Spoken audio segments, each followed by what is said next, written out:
Hoy, en 50 años, 50 historias, nos acompaña Hugo Cachorro Godoy, secretario general de la CTA Autónoma Nacional, expreso político y querellante en el juicio por la Unidad 9 de La Plata, donde logró que los responsables del horror fueran condenados.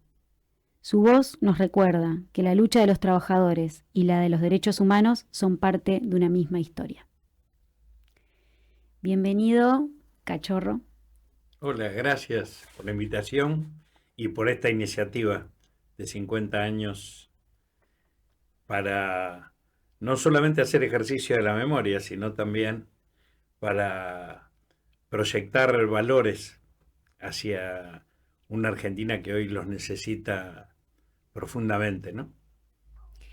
Sí, llegamos a un balance de estos 50 años y nos parecía muy importante recuperar toda esta historia. Y en vos, bueno, un poco el resumen de tu introducción, ¿no? ¿Cómo se une la lucha por los derechos de los trabajadores con la lucha de los derechos humanos, ¿no? Como parte de una misma lucha. Y queríamos saber, para arrancar, ¿cómo entraste vos a todo este pensamiento, esta conciencia, ¿no? ¿Cómo fueron tus inicios? Bueno, como vos bien dijiste, tenía apenas 16, 17 años cuando en la Argentina emergía con fuerza un creciente recuperación de la movilización popular que estaba abriendo las puertas a la posibilidad de terminar con 18 años de proscripción del peronismo y de golpes militares sistemáticos que impedían el ejercicio de la democracia y que habían hecho de la represión sobre el pueblo un mecanismo de mantenimiento del statu quo oligárquico y colonial que se había abierto a partir del golpe de Estado del 55. Hubo en este contexto hubo dos hechos que me impulsaron, tres hechos que me impulsaron.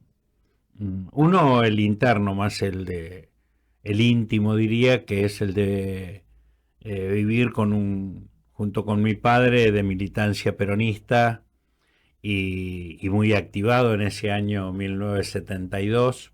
¿Dónde trabajaba él? Él era trabajador independiente, era maestro mayor de obra y trabajaba como constructor. Algunas obras importantes, otras changas para sobrevivir, y ahí las iba llevando y criando mi vieja ya había muerto, así que él criaba a los dos hijos, mi hermano Daniel y yo.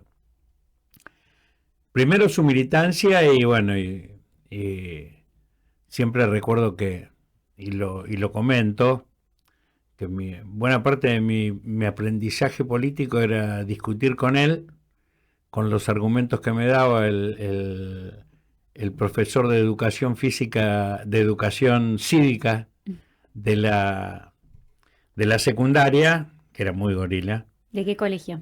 Yo estudiaba en una técnica, en la de 9, 47 y 48. Y iba a la técnica nocturna. Y discutía con el profesor de educación física con los argumentos que me daba mi viejo. Así que ahí fui aprendiendo y después hubo otros hechos que conmocionaron al país, sin duda, y también conmocionaban a una juventud que crecía en los niveles de participación, porque el, el fusilamiento de 19 presos en Trelew conmovió sin duda la conciencia de buena parte de nuestro pueblo y fundamentalmente de los jóvenes. ¿Y eso fue lo que a vos te eso es una más? de las cosas que me marcó, sí. ¿Qué fue lo que más te marcó? Eso, el crimen, la brutalidad de la dictadura y su intento de impunidad. Y el tercer hecho era el inminente regreso de Perón. Bueno, había que concretarlo. Siempre recuerdo que en mi memoria infantil, una de las cosas que me quedaron grabadas es cuando en el año, esto lo pude reconstruir después, ¿no? Contextualizar el hecho, pero siempre me quedó muy grabado en el año 64, un avión tirando volantes por el regreso de Perón. Tenía 9 años. Pero en el barrio lo levanté de la calle y lo comenté con aparentemente un hecho insignificante en ese momento, después adquirió forma de conciencia política y de constancia política, de constancia de los valores del peronismo de ese tiempo, de sostenerse en una resistencia férrea. ¿Y a vos te impactó lo que decía el volante? ¿O te impactó el hecho de lo que se estaba haciendo por el retorno de una persona? La verdad que si te digo con certeza no podría afirmarlo hoy qué decía el volante. Hablaba de la vuelta de Perón. Después lo pude contextualizar en el marco del avión negro, Perón que llegaba a Brasil y que acá había sectores del peronismo que pujaban por su regreso, forzando al gobierno de Ilía en ese momento, y otros, Bandor entre ellos, que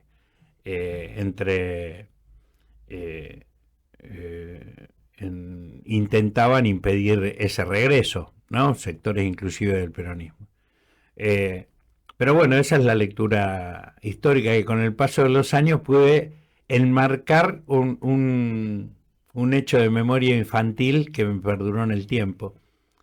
Pero esa misma memoria infantil es la que me permitió discutir en los años años después, 66, 67, con la dictadura de Onganía,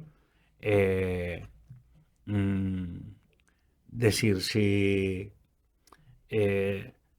el gobierno, el que gobierna y el que gobierna tan mal para los que menos tenemos, putea contra Perón, está contra Perón, bueno, algo bueno debe tener Perón. Era un razonamiento infantil de los cuales me fui nutriendo. Así que la consecuencia de eso creo yo que es la acelerada toma de conciencia de esa generación que llevaba en su mochila los valores de la resistencia peronista, de la resistencia obrera, y el ejemplo heroico de jóvenes que, como el Che, se animaban a levantar las armas contra esa dictadura, contra esas dictaduras, ya sea de Onganía, de Levingston o de Lanusse. Claro, pues estamos en un contexto impresionante. El Che con Fidel haciendo la revolución en Cuba y además con esta alma internacionalista, ¿no?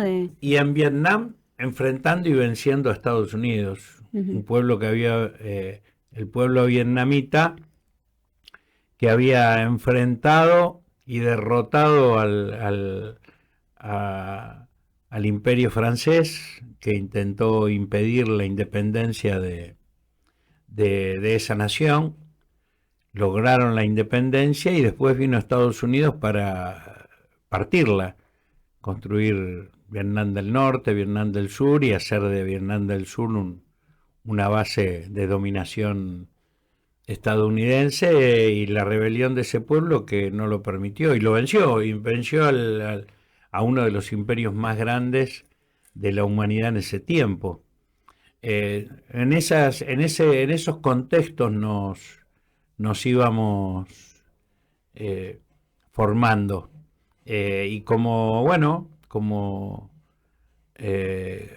joven que se incorporaba en la política y de los barrios con tradición peronista, eh, el dado de la historia me puso ahí.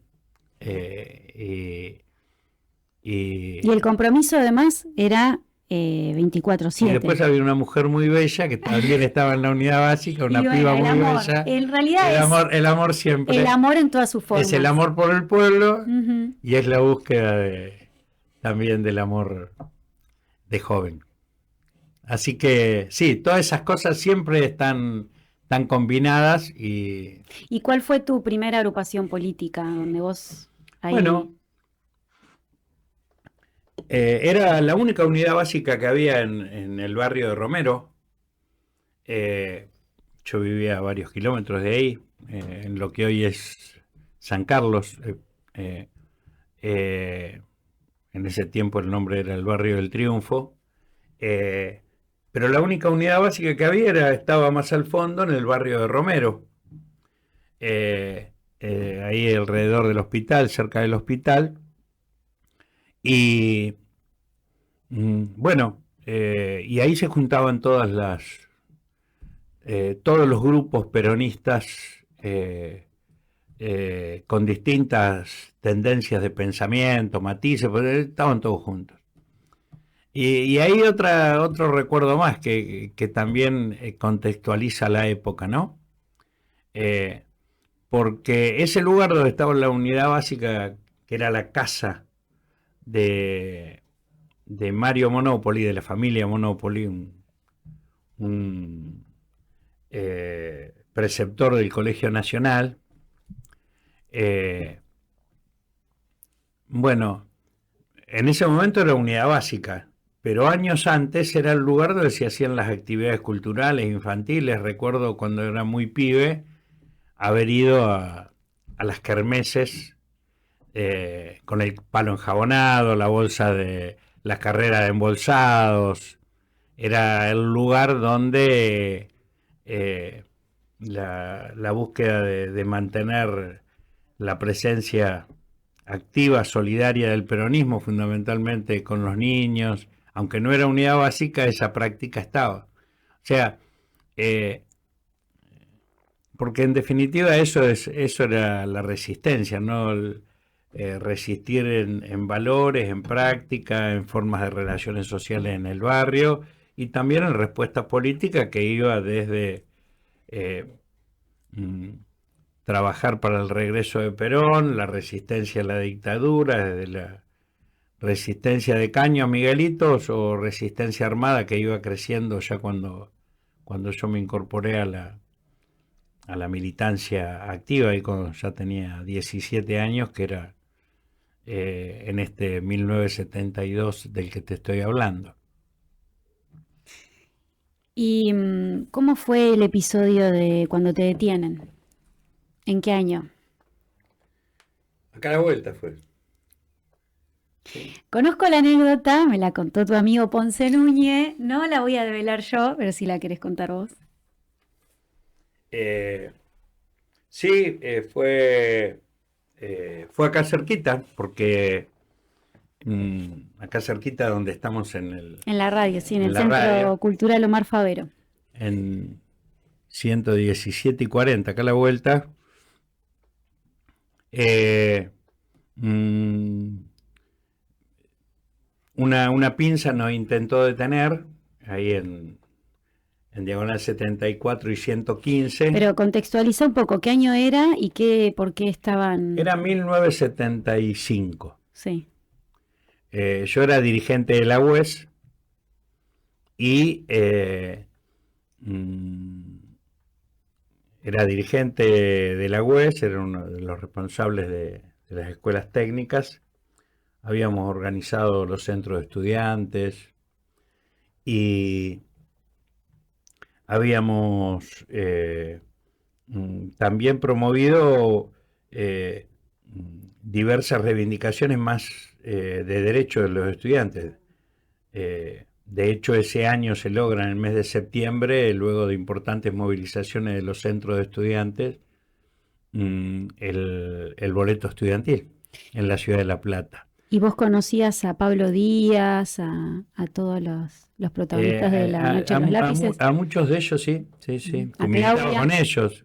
Con Claudia éramos parte de un mismo ámbito en común, en la UES, en la Unión de Estudiantes Secundarias. Si bien ella estaba en la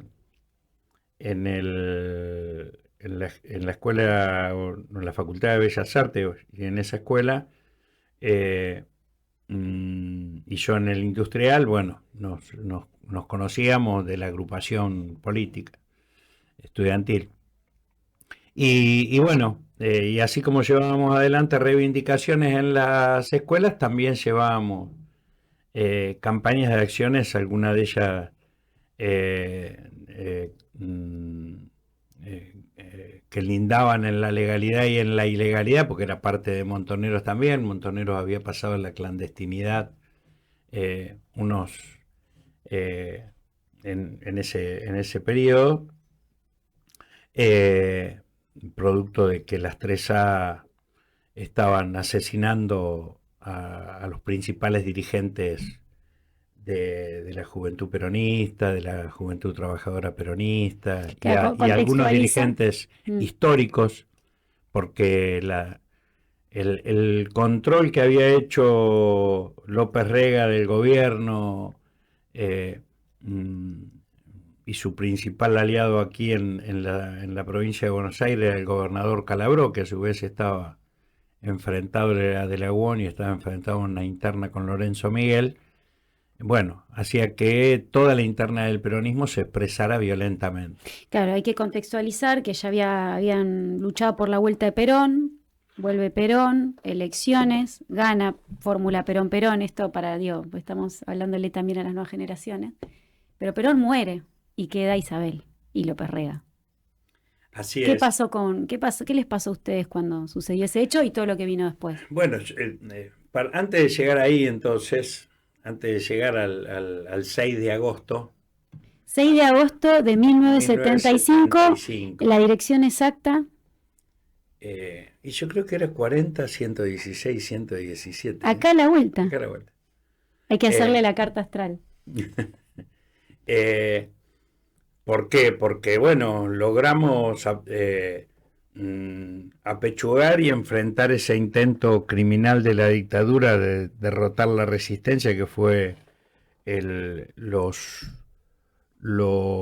fusilamientos de Trelew, y aunque las detenciones seguían, pero bueno, Lanús intentó desafiar a Perón diciendo que no tenía huevos para volver al país. Perón volvió en el marco de una gran movilización.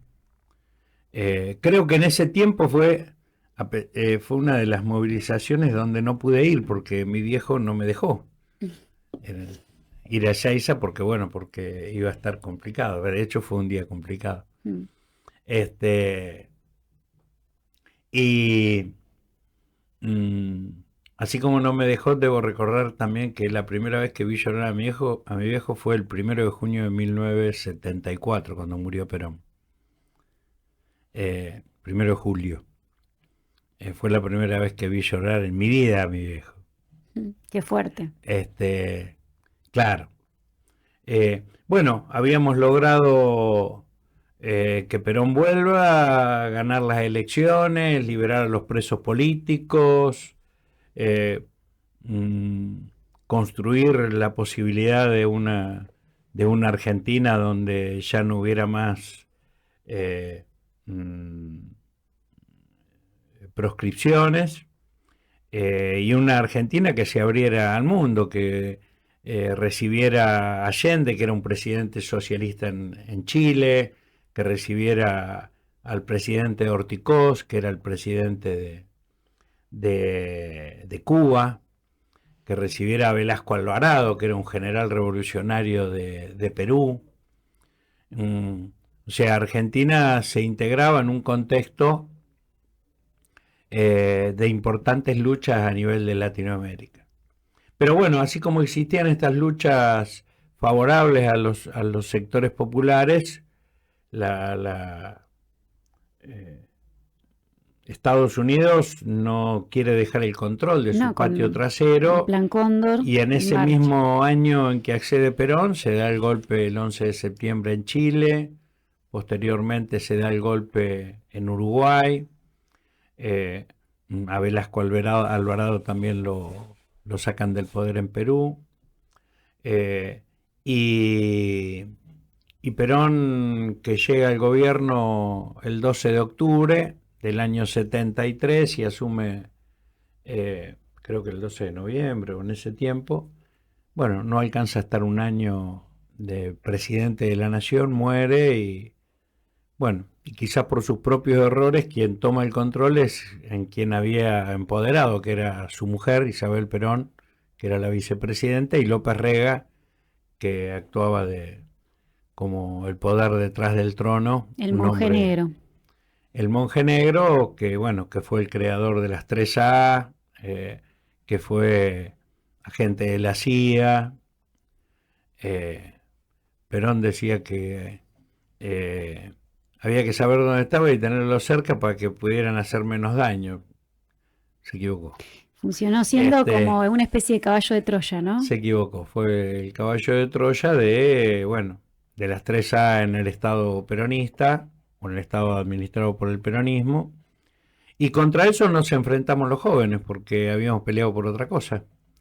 Y en ese marco combinábamos lucha estudiantil, sindical, reivindicativa, eh, mm, y, y también prepararnos para enfrentar esa accionar de las 3A, así que eh, mm, No bueno, podías enfrentarte solo con cuando consignas, ¿no? exactamente, cuando me detienen, eh, mm, me detienen armado, El y 6 de por eso es agosto. que el 6 de agosto, por eso es que no nos detenemos en la pinza policial, nos persiguen, nos alcanzan acá a la vuelta, y bueno, y después estuve, a partir del 6 de agosto, estuve preso 4 años por condena policial y el resto más de 3 años, en total 7 años y pico, casi 8 con el año de libertad vigilado, a disposición del Poder Ejecutivo sin causa alguna. ¿Con quiénes estabas? Estabas en un auto. ¿Te acordás qué auto era? Sí, estaba con Raúl Alcoba, eh, que era el compañero con el que nos detuvieron juntos. Un gran escritor que ahora vive en España. Él se fue en el exilio y no volvió. Yo nunca me quise ir al exilio. Primero no me dejaban, después me dieron la opción a irme a Bélgica en el año 82, a mediados del año 82, junio, julio. Y yo dije, no, si ahora no me voy, si la dictadura la estamos echando. Y Eso, no me equivoqué, la mira, echamos.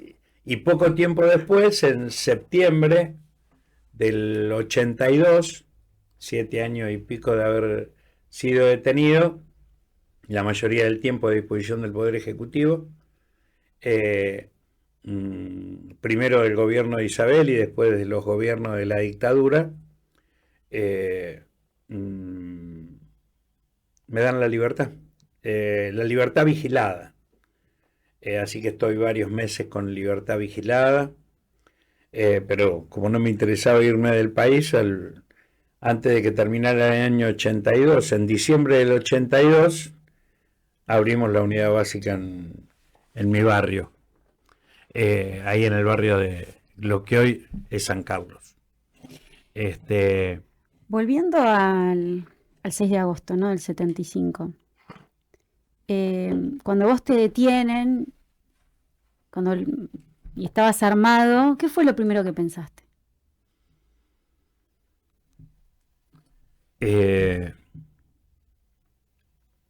Caímos. Y después empieza la pregunta, ¿qué pasa ahora? Era lo que venía era la tortura, así que era prepararse para eso y prepararse interiormente, digamos, ¿no? Vos tenías 17 años, Claro. eras muy chico para prepararte para eso. La pasé, la transité. Y cuando fue el 24 de marzo del 76, ¿vos dónde estabas? Eh,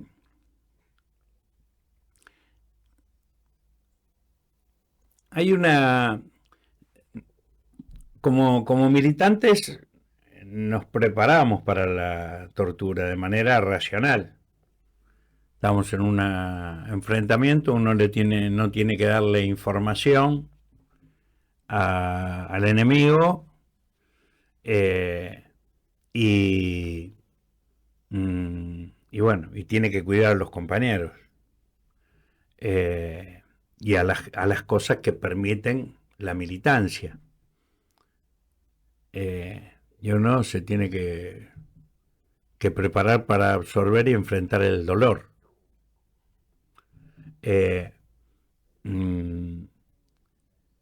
Sin embargo, en el propio andar en el propio transcurrir de la tortura, uno se da cuenta que eso capaz que en algún rincón quedan esos elementos del inconsciente, quedan esas cosas racionales.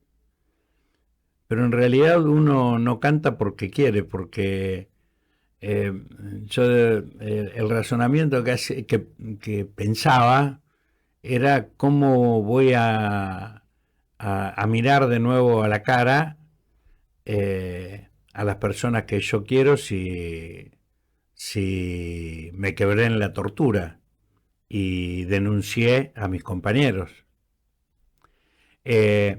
O sea, hay valores que juegan ahí que son más que la racionalidad. Es cierto que era una tortura durante 10 días. Después después había otro tipo después venían otras cosas, ¿no? Los campos de concentración, la tortura permanente durante años, meses, años. No me comparo con otras situaciones. Simplemente reflexiono sobre mi experiencia personal y esto que decías vos, que eras muy chico para... Pero bueno, ¿cuáles son las cosas de las que uno se aferra para tratar de ser coherente y consecuente con lo que uno piensa? ¿Y de qué Era la vergüenza de volver Ajá. habiendo traicionado. O sea, te aferrabas a eso. Sí, me aferraba y pensaba en mis seres queridos y cómo los miro a la cara. Y me acuerdo inclusive posteriormente, ¿no? Pues mirá lo importante que era. Bueno, estoy 10, 12 días, 15, no me acuerdo ya, en las salas en las salas de tortura, hasta que me legalizan, me llevan a la comisaría octava primero, y a otras comisarías antes de llevarme a la cárcel y cuando llego a la cárcel puedo empezar a comunicarme por carta. Mi primer carta se la mandó a la que en ese momento era mi novia, que era también una compañía de la UES. Y, ¿Cómo se llamaba? Cecilia. Y claro, era una carta que le mandaba a mi viejo, entonces, porque eran cartas que te leían, ¿no? Entonces tenía que explicar, bueno, transité momentos difíciles, pero como dice el dicho, uno se dobla pero no se quiebra. Y la carta que me volvió, ¿cómo es eso de, no sé, habrá sido un mes después? mm, Calibre, uno de los compañeros de la Noche de los Lápices, que estudiaba en el Normal 3 y que era compañero de mi hermano en la escuela Normal 3, que también estaba militando, también militaban juntos, era el que me traía las cartas de ella, se la daba a mi hermano se la daba a mi viejo y mi viejo las mandaba con su, como si fueran cartas de él, las transcribía. Y entonces la pregunta era, ¿qué quiere decir? Se dobla pero no se quiebra. ¿Hasta dónde te doblaste?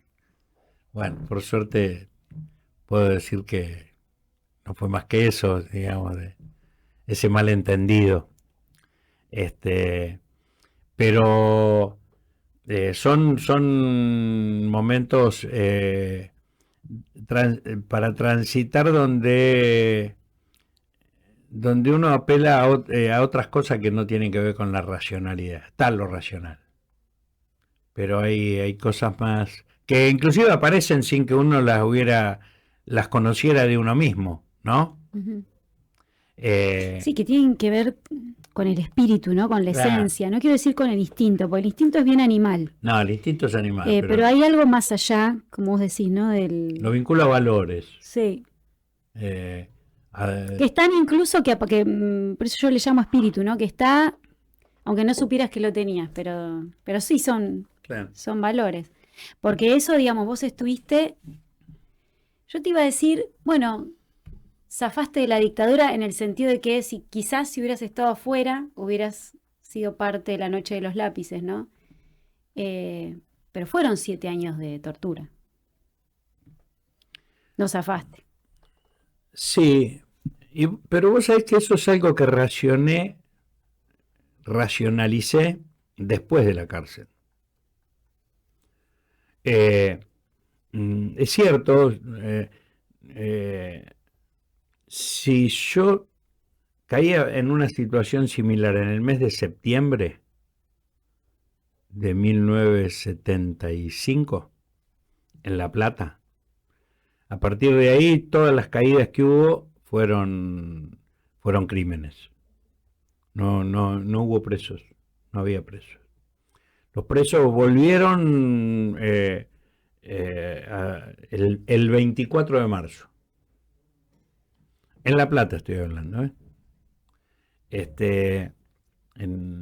porque había una situación muy, muy particular en esta confrontación de la interna de la UON y la interna del peronismo entre Lorenzo Miguel y Calabró. De hecho, Calabró fue el único gobernador peronista que le entregó la banda de gobernador a Sanchén, al interventor de la dictadura. O sea, desde varios lugares traidor a su clase, ¿no? Pero tenía esas características. O sea que la esquina acá de 40 y 116, 117 tenía algo que te salvó en definitiva. Vos en ese momento dijiste caí. Claro, y no sabía si dónde te hubieran agarrado un mes después. Exactamente, capaz que terminaba como varios otros compañeros colgados en ganchos de camiones de carnicero en el Atalaya, ¿no? O la dictadura que vino después y bueno, podría haber sido como vos decís, como la Noche de los Lápices. ¿Por qué cayeron esos compañeros? Ya no estaban en la UES. Eran militantes de Montoneros, la mayoría de ellos, algunos seguían militando, otros no. Pero lo que hicieron fue salir a reivindicar el triunfo del boleto estudiantil, a reivindicar el derecho que tenían los estudiantes de tener un boleto estudiantil.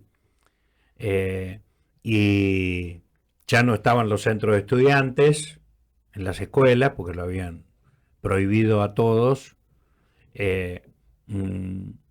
Pero lo que querían era reivindicar el derecho a organizarse y reivindicar la posibilidad de un triunfo que se había obtenido como estudiante. Por eso que lo que lo que trataron de borrar no era solamente sus vidas, sino sus logros, eh, mm, los derechos que por su lucha habían podido materializar, además de destruir la organización que sostenía la resistencia a la dictadura. El derecho a la rebeldía, el derecho a rebelarse. Y vos, cuando estabas durante esos 7 años, digo, y ya pasamos a la democracia, porque además, digamos, es un momento de la vida que quizás te marcó una base, pero vos después, digamos, sos protagonista de una historia en estos 50 años que fue mucho más allá, que tiene que ver con la búsqueda de la justicia, no de la venganza. Pero de esos 7 años, ¿vos sabías lo que estaba pasando afuera? Sí. ¿Y vos pensabas que ibas a salir? ¿Y cuál iba a ser tu rol afuera? ¿Cómo fue esa formación que tuviste? Porque fue una escuela, en definitiva. Sí, bueno, te decía, uno, cosas de la cárcel yo tomé conciencia, racionalicé, teoricé sobre eso. Después, en el mientras tanto, resistía y sostenía la militancia de las posibilidades que nos dejaba la cárcel.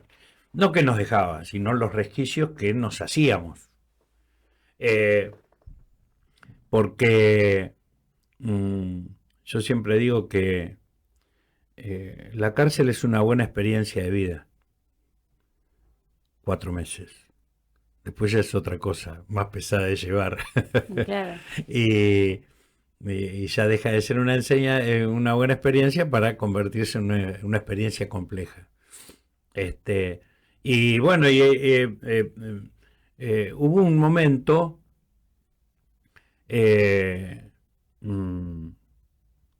fue en el año 77, yo ya había estado un tiempo en el pabellón de la muerte, en el pabellón 1, donde habían reunido a la dirigencia peronista y a los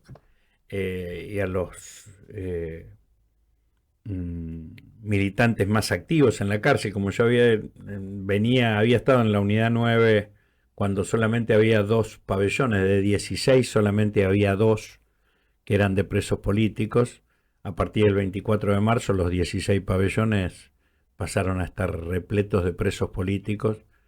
Primero el 24 de militantes obreros de la región, La Plata, Gran Buenos Aires, activistas obreros, delegados, militantes universitarios, y después se convirtió en el centro de concentración de mayor cantidad de presos legales en la Argentina. Llegaron a pasar por ahí más de 5.000 presos. Y además todos cuadros políticos. Sí. Cuadros políticos o militantes gremiales, no habíamos solamente de organizaciones revolucionarias.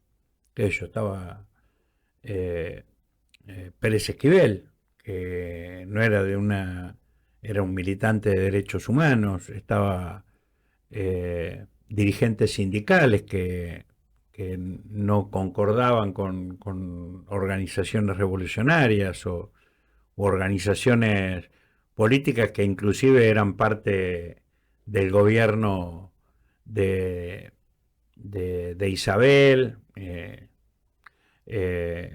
o inclusive, si bien buena parte del CNU, que era la extrema derecha y quien abastecía de cuadros a las 3A, había parte de ellos que fueron a la cárcel, también estaban ahí. ¿Y cómo era esa convivencia? Y esa convivencia, la dictadura apenas la organizó, apenas asumió, organizó ¿cómo eran las 3 divisiones que? Los irrecuperables. Los recuperados, Sí. Los recuperables y los irrecuperables. Vos estabas en irrecuperables. Yo siempre estuve entre Claro. los irrecuperables. Obvio. Bueno, por eso pasé ahí por el pabellón 1, el pabellón de la muerte.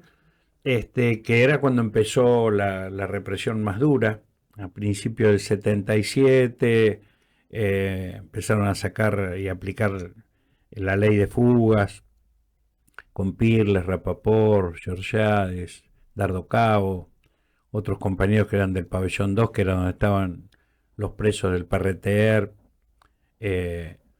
Y Que ahí la metodología era simular una liberación y fusilarlos al fusilar. salir, simulando una fuga, un intento de fuga.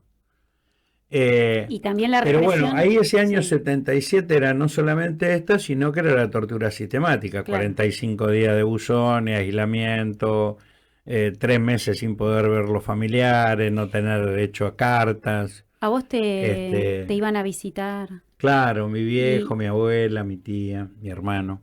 mm, Este, y mm, pero bueno, ahí la tortura sistemática empezaba a producir sus efectos, compañeros de que se querían suicidar, ¿no? y la tortura a los Eh, familiares también, ¿no? la tortura, bueno, lo de los familiares es un capítulo aparte, yo siempre digo, ¿no? Porque cuento esta anécdota que para mí es muy ilustrativa. En los años de la dictadura en la Unidad 9 hubo 30 asesinados, de los cuales 13 eran presos políticos, 17 eran familiares de presos políticos, novias, parejas, padres, madres, hermanos, eh, porque ellos se ponían a la tortura cotidiana de que te revisaran el flagelo, la revisación cuando entras y cuando salís. Bueno, ¿Vos tenías miedo por tus familiares? sí, fundamentalmente por mi hermano, que era más chico, que había empezado a militar también, le tocaba la colimba en el año 77, sí. Bueno, la hizo, eh, sí, sin duda. Y ahí es donde uno empezó, yo por lo menos empecé a tomar conciencia de la magnitud de, y la posibilidad de que nos derrotaran, de que esto de que saliéramos vencedores de la cárcel, derrotando a la dictadura, quizás no lo íbamos a lograr. Pero al mismo tiempo, estúpidamente, absurdamente quizás, entonces me pregunté, ¿qué hago yo si salgo mañana? Estamos hablando del año 77. Ujú. Como estábamos castigados, solamente podíamos salir día uno, 1 hora por día al pabellón, al patio. Entonces caminaba solo como loco malo, y bueno, y reflexionaba, ¿qué hago yo si salgo mañana? Y si salgo mañana trataré de agradecerle a los vecinos que me siguen bancando, de reencontrarme con mis compañeros y desde donde esté seguiremos haciendo lo que hay que hacer. Bueno, no lo pude hacer en el 77, no lo pude hacer en el 78, pero lo hice en el 82, cuando salí en el ¿Y 82, nunca porque... dejaste de tener esperanza de salir después? ¿No? De eso, de seguir pensando qué Sí, hago cuando sí, salga. sí, sí. Dicen que el sueño recurrente en un preso es la fuga. No fue mi caso. Pero sí era el sueño recurrente de, mm, de impedir la muerte, de impedir que... De eh, sobrevivir. claro, sí, pero más que como una cosa positiva, como una cosa de resistencia, impedir que me maten, impedir que me vuelvan loco, Mm. impedir que me aíslen, eh, mm, construir lo colectivo, ¿no? Años después, cuando nos recuperamos ya habíamos echado la dictadura, habían pasado más de 30 años. Volvimos a la cárcel, hicimos un acto ahí con el turco Josami y otros compañeros que habíamos estado presos juntos, Tayana. Y Josami imprimió una frase que nunca nos quisimos tanto, porque era una manera de apoyarnos mutuamente entre los que estábamos ahí para resistir. Pero bueno, eh, mm, salimos con la decisión de seguir sosteniendo los ideales y de hacer recuperar la democracia para que esos ideales se puedan materializar. Todavía estamos en eso porque la verdad que tenemos una democracia bastante que deja mucho que desear, pero no dejamos de apelar a construir la fuerza necesaria para que el pueblo organizado pueda construir una democracia distinta, ¿no? Y estuviste 7 años resistiendo a la cárcel, no vas a resistir los gobiernos que duran 3, 4, 5, hasta, ¿no? Porque después de eso, juicios por la verdad, toda la lucha por la búsqueda de la justicia, los gobiernos adversos, los gobiernos a favor. Y vos siempre tuviste ese rol, ¿no? De decir, bueno, tenemos que ser querellantes, tenemos que hacer esto, tenemos que ir, o sea, nunca perdiste, digamos, esa esperanza de ir para adelante. La resistencia cuando había que tenerla y después el empuje de la creatividad del movimiento popular. Sí, bueno, yo siempre... Y te hago esta pregunta, ¿por qué vos nunca pensaste en vengarte? No. Poco tiempo después de que salí en libertad,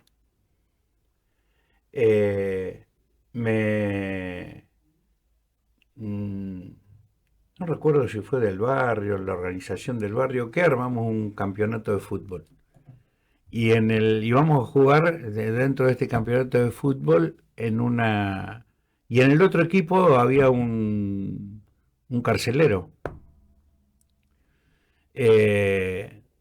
Y muy mal bicho. Y entonces, ¿qué digo? Lo cago a patada, lo cago a trompada, me voy de acá. La verdad que me pregunté varias veces cómo reaccionar, ¿no? Lo sigo y lo mato, ¿no? Y después dije, no, construyamos las condiciones para que estos vayan presos. Y años después lo logré. Ese mismo personaje fue a la cárcel. Estuvo en el juicio de Unidad 9, vos lo viste frente a frente, lo señalaste con el dedo y lograste la condena. Exactamente, no hubo... no había vocación de venganza, sí de concretar justicia. Y bueno, y la forma que pudimos concretar justicia fue de esa manera, con el juicio a los genocidas, que lo logramos muchos años después. Y o sea que la democracia también es un juego de fuerzas, ¿no?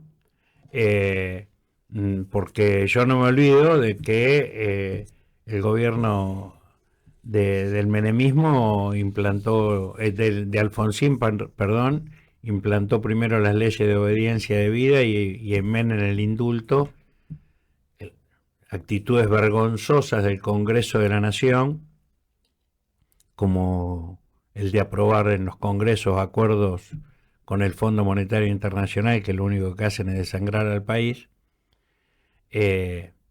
Y contra eso tuvimos que pelear y hubo que derogar primero y anular después la ley de obediencia debida y punto final. Como creo que hacia adelante vamos a tener que pelear para sacarnos de encima mi ley. Y además... y posibilitar derogar y anular los decretos de necesidad de urgencia con el que firmó nuevos acuerdos con el Fondo Monetario o con los que quiere seguir gobernando por decreto cual tiranía.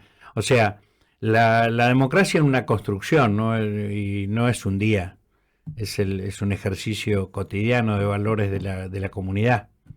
Y así que sí, sigo apostando por eso. Además, digo, pensando esto, ¿no? Milei lo que hace, primero que arma un partido con el nombre La Libertad Avanza. Digo, para una persona como vos, la palabra libertad tiene otro significado. Para muchos, ¿no? Y después que las primeras medidas que toma son muy similares a las que tomó la dictadura realmente. Entonces digo, en estos 50 años, el golpe principal fue al sistema económico, al modelo de producción, realmente como clase trabajadora. no nos pudimos recuperar todavía, ¿no? De ese golpe que se inició en el 76. ¿Qué ves vos en la CTA que te llamó, que te enamoró y que hoy estás conduciendo, que pueda no solamente estar en esa resistencia, porque la CTA desde su creación está resistiendo a todos los retrocesos de los distintos gobiernos, también democráticos, en materia de derechos laborales, en materia de derechos de los trabajadores, pero ¿cuál crees que es el rol de la CTA en esta etapa y hacia adelante y seguir vinculándola con los derechos humanos? ¿Por qué es tan necesario?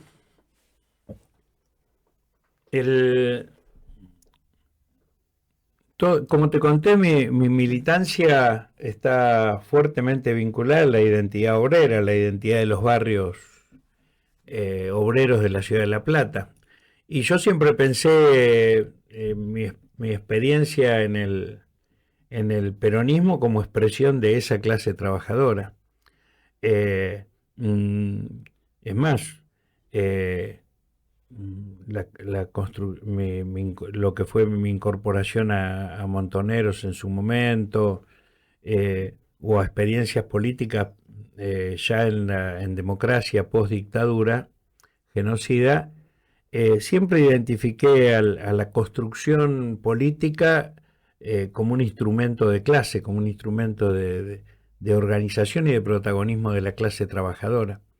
Ese es el único sentido que para mí tiene la política, por eso es que mi dedicación plena a la militancia sindical, aunque yo no creo que se agote la experiencia de organización obrera simplemente en el sindicato tradicional. Bueno, de hecho es lo que me atrajo, y además de ser parte de ATE, que fue el gremio motor bajo la conducción de Víctor Regenario y de Germán Abdala, fue el gremio motor de la CTA, no el único, pero sí uno de los motores, pero no era solamente por una cuestión de respetar la orgánica, sino porque estaba convencido que había que construir otro modelo de organización sindical.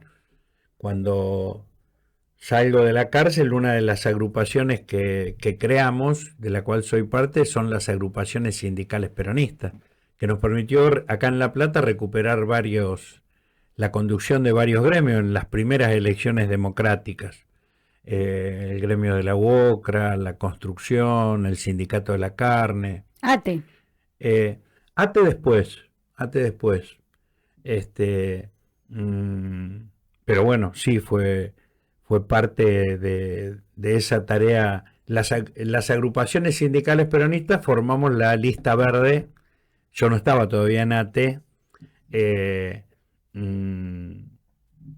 Estoy tratando de acordarme el nombre del compañero, pero no lo recuerdo ahora. O sea, mi experiencia de estar en ATE era la posibilidad también de construir un nuevo modelo sindical, y la CTA es eso. Es la posibilidad de organizar a los trabajadores en el barrio, en las cooperativas, en el estudiantado, entre los pueblos originarios, o sea, que ese sentido de clase y esa posibilidad de unidad de la clase se dé en una organización que nos unifique.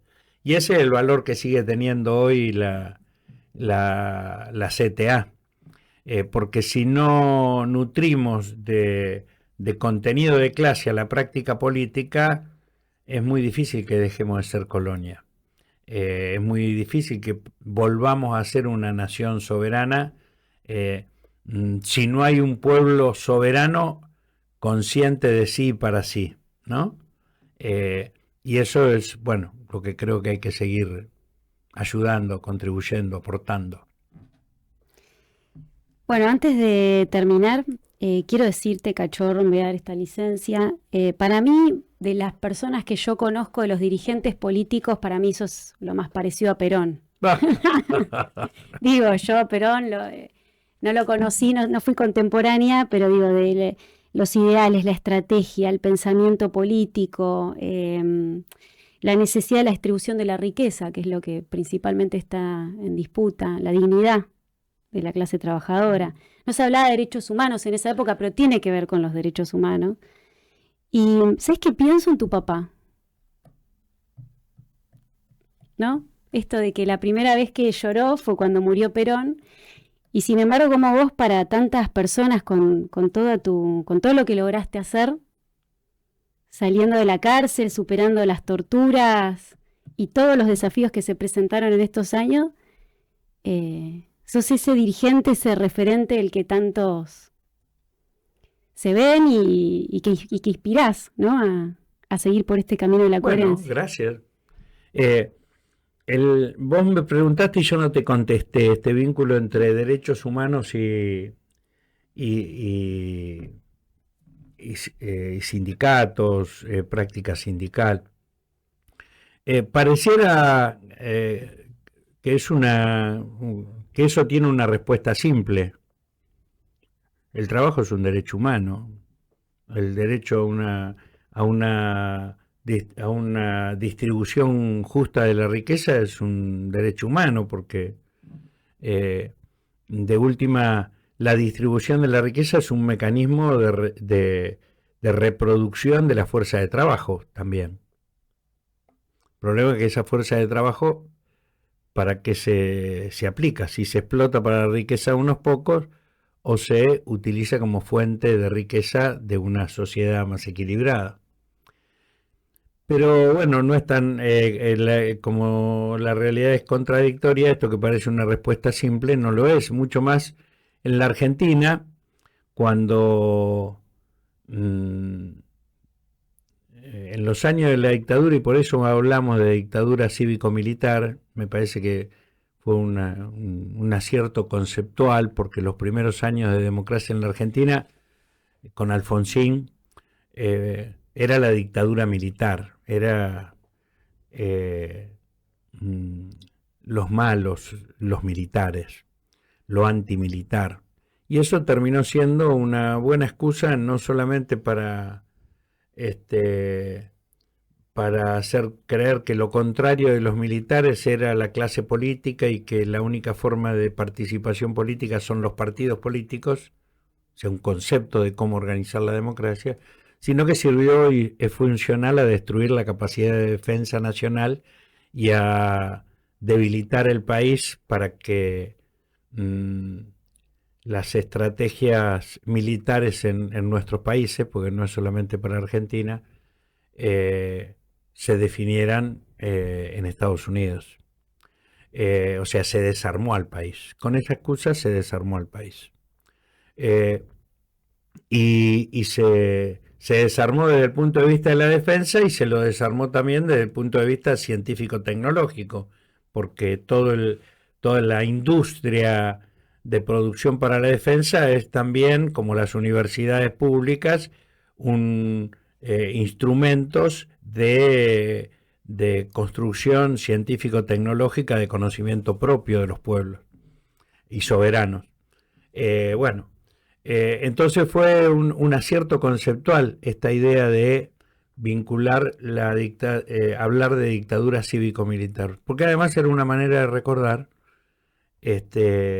que personajes sindicales fueron cómplices de la dictadura, como Hugo Curas, como Von Bernie, cómplice de la dictadura, como los principales beneficiarios fueron los mismos grupos económicos que están detrás de Milei hoy, son los que se beneficiaron y sostuvieron la dictadura. Por eso que Milei la reivindica y la trata de reproducir. Si uno mira los primeros decretos de Milei apenas asumió, va a encontrarse con el discurso que hizo Martínez, los postulados que planteó para la nueva era Martínez de O en el discurso del 2 de abril de 1976. Exacto. O sea, es necesario decir que construcción de derechos sindicales, de derechos de la clase, tienen que ver con los derechos humanos.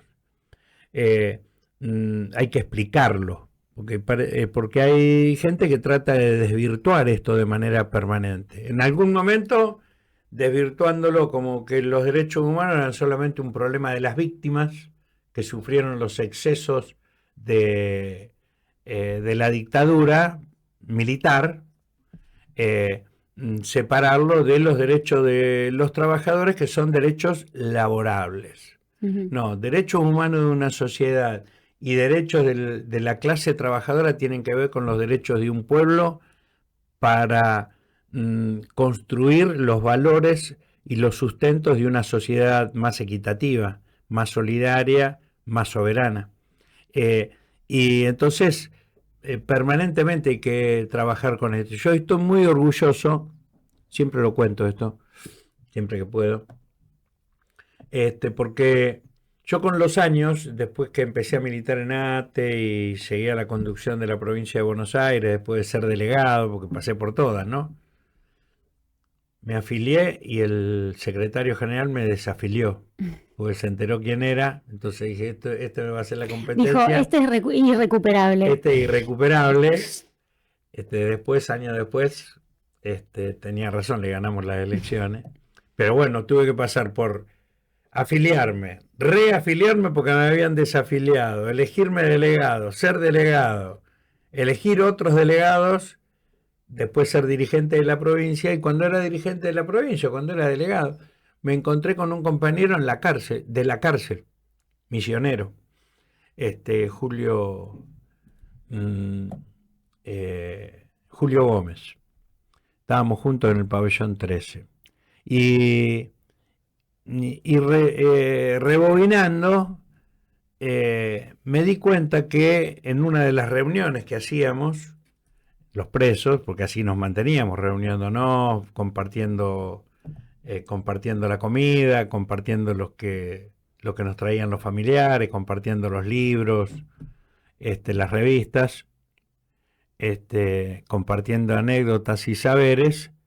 Me dice, nos anuncia en la reunión, nos llegó la solidaridad de un congreso obrero. Y ese congreso obrero era la primera reunión que en dictadura militar había hecho el Congreso de ANUSATE, de la Agrupación Nacional de Unidad y Solidaridad de ATE, que había nacido en el mismo lugar donde habían secuestrado al primer grupo de dirigentes de las Madres de Plaza de Mayo en diciembre del 77. O sea que estando en la conducción formal del sindicato o estando en la agrupación,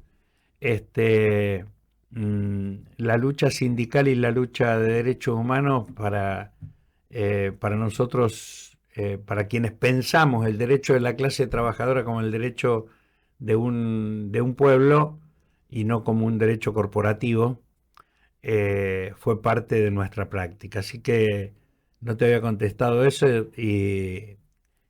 y bueno, quería ir un poquito más allá de lo obvio. Y podríamos arrancar otro programa para hablar de eso. Digo, yo dije que sos muy parecido a Perón, pero la mayoría de los compañeros dicen que sos igual a San Cayetano.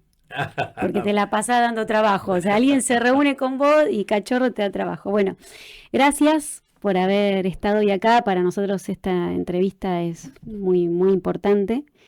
Y bueno, tenemos un presente para dejar. Ay, gracias. Es muy humilde, pero... 50 años, 50 historias. CTA Autónoma. ¡Qué bueno! Y bueno, ¿qué ves además de eso?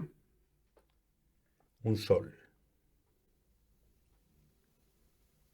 Y mi imagen, porque se refleja en el espejo. Bueno, algo aporté, humildemente algo aporta de esto. Pero gracias a ustedes por a la Secretaría de Derechos Humanos de la CTA de la provincia y a todo el equipo que toma esta iniciativa, porque los 50 años van a ser en el marco no solamente de recuperación de la memoria contra el golpe genocida de la dictadura cívico-militar, sino que en un contexto de recuperación de la patria. Porque Videla y Martínez de Hoz lo intentaron hacer a través de un golpe de Estado. Milei Caputo y todos los funcionarios de JP Morgan lo quieren hacer enancados en la democracia que a nuestro pueblo le costó tanto recuperar. Así que hay que, al mismo tiempo de luchar con ellos, es una lucha por la recuperación del sentido de la democracia. Así que creo que eso es parte de ese debate en estos 50 años. Bueno, muchas gracias por esta reflexión y por mantener esta coherencia que nos inspira a tantos y de acá hacia adelante nos da esperanza también. Gracias. Arriba. Ustedes son las nuevas generaciones que lo van a sostener en el tiempo. Gracias.